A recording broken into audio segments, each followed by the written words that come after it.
बहुत शुक्रिया अलविना। देखें, इसमें सबसे पहली बात ये कि पहली बार ऐसा हुआ है कि इसी गवर्नमेंट के अंदर इंक्वायरियां बनी और इसी गवर्नमेंट के अंदर इंक्वायरियां पब्लिक हुई। आप इसकी जो PIA की इंक्वायरी रिपोर्ट देख लें, इससे पहले शुगर की इंक्वायरी रिपोर्ट पब्लिक के सामने पहले लेकर आए। इससे पहले जो आज तक हुआ है उज़ैर बलोच की JIT आज तक नहीं आई पब्लिक के सामने। इससे पहले वो फैक्ट्री साने जो हुआ था उसकी आज तक ये चीजें नहीं लेकर आए हैं कि तीन गवर्नमेंटें गुजर चुकी हैं। इस पर हमें खान साहब को अप्रिशिएट करना चाहिए। उसके लेकिन अमजद साहब, ये रिपोर्ट सामने आ गई, इतना बड़ा नंबर भी हम देख रहे हैं, हैरान कौन हजारों की तादाद में जो एम्प्लॉयज हैं वो मेरिट पर है ही नहीं। अगर आप इन सबको उठा के बाहर निकाल देते हैं तो वो स्टील मिल वाली आपके सामने स्टील मिल तबाह कैसे हुआ? स्टील मिल तबाह कैसे हुआ?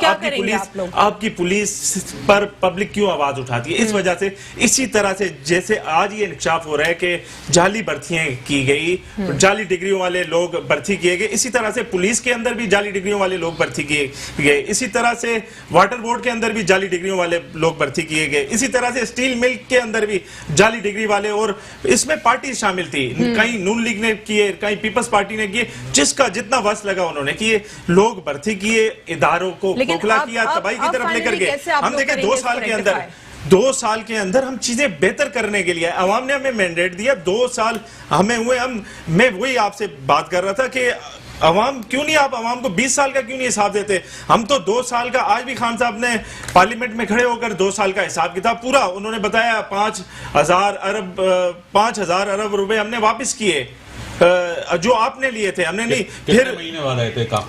फिर उसके बाद 20 अरब जो करंट खसारा था उसको 3 अरब पर लेकर आए। ये हमने किया है। हमने अवाम के अंदर कोरोना, इससे पहले ये वबा भी नहीं आई, इससे पहले इस तरह के मुल्क के हालात भी नहीं आए। ये पैसे लेकर मुल्क को चलाते गए वेंटिलेटर पर। उस तरह से जब आखिरी टाइम आया तो हट के खान साहब को मौका मिल गया। मेरा सवाल दोबारा से यही है आपसे कि आखिर आप लोग ये जो इतना हजारों की तादाद में नंबर आए, कहीं पे बोगस लाइसेंस, कहीं पे विदाउट एग्जामिनेशन जो है नौकरी मिलना, कहीं पे जो है बिल्कुल मेरिट की जो है धज्जियां उड़ाई गई हैं, तो आप लोग इन लोगों को अब हैंडल कैसे करेंगे? क्योंकि एविएशन इंडस्ट्री का तो डिक्लाइन होगा पाकिस्तान में। चीजें इतनी जल्दी में इस तरह से नहीं, अलादीन का चिराग कोई नहीं लेकर घूम रहे। आस्ता आस्ता चीजें बेहतरी की तरफ जाएंगी। एक इदारा, आज आप इस PIA की बात कर रहे हैं, ये PIA आप देखें 10 साल के बाद तो आया था बराबरी की सतह पर। हमें जो नुकसान हो रहा था, हर महीने हर साल जो नुकसान देता था, पहली बार वो एक लेवल पर आया था। उसके अंदर जो भर्तियां की गई हमने नहीं करवाई।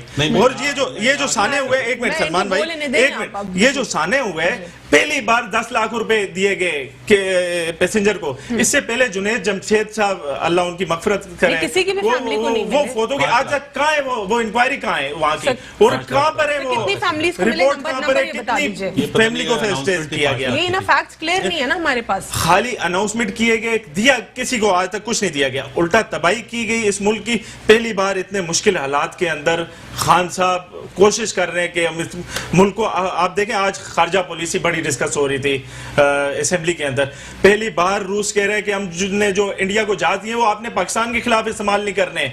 चाइना कश्मीर की बात कर रहा है, बांग्लादेश इंडिया के खिलाफ खड़ा हो गया है, और वज़ीर आज़म इमरान खान साहब ने जो है पाकिस्तान के साथ खड़ा है जी। आप देखें सऊदी अरब, ईरान कह रहे हैं हमारा आपस में सुलह करवाएं। पहली बार ऐसा हो रहा है, खारजा पॉलिसी वहां पर लेकर इस मुल्क के हालात। आज पाकिस्तान फैसले करवा रहा है। पहले पाकिस्तान के घर पर आकर देखें, KPK में आकर धमाके करके चले जाते थे, बम ब्लास्ट करके चले जाते थे, ड्रोन अटैक होते थे, कोई आवाज नहीं उठाता था। आज उसामा बिन लादेन की जो बात की। अमजद साहब, मुझे ये बताएं, आपके इस रिपोर्ट के जिस तरह मंजर आम पर आ गई है, इसमें और फर्दर अपडेट्स होंगी, क्या आप लोग रेक्टिफाई करेंगे इन मसाइल को या छोड़ देंगे? बिल्कुल इन्हें रेक्टिफाई करेंगे और अवाम के सामने लेकर आएंगे। देखिए, ये अवाम के पैसों से ये चीजें, ये इदारे चल रहे हैं, अवाम और सारी चीजें सामने आएंगी। इसके बाद मैं थोड़ा सा इसको आगे बढ़ाऊंगा। आजकल के जो हालात, जो के इलेक्ट्रिक और बेड़ा गर्क हुआ है कराची का, खासतौर कोरोना की वजह से लोग, दिहाड़ीदार लोग तबका वो घर पर पिस रहा है। गर्मी की शिद्दत इतनी है, लोगों के घर पर पंखे भी नहीं है और पूरा 12-12 घंटे लाइट नहीं है कराची के अंदर। हाँ, डिस्ट्रिक्ट वेस्ट के लोग, हम तो पागल हो गए, हम एहतजाज पर जा रहे हैं। इन्होंने जो किया, ये सूबाई गवर्नमेंट है इनकी, ये क्यों नहीं संभालते अपनी चीजों को? ये क्वारंटाइन में बैठे हुए हैं, आइसोलेशन लेकर, ये नई आवाज, ना बाहर निकल रहे, ना काम करने दे रहे। आप मुझे PIA के मलबे की, अभी तक इन्होंने मलबा नहीं उठाया। ये किसकी जिम्मेदारी थी? ठीक है, ये खबर नईम साहब, मैं आपसे जानना चाहूंगी, वफाक के हवाले से पाकिस्तान तहरीक इंसाफ में इंटरनली कहा जा रहा है कि इश्यूज हैं, और फवाद चौधरी साहब क्या इनके लिए बहुत बड़ा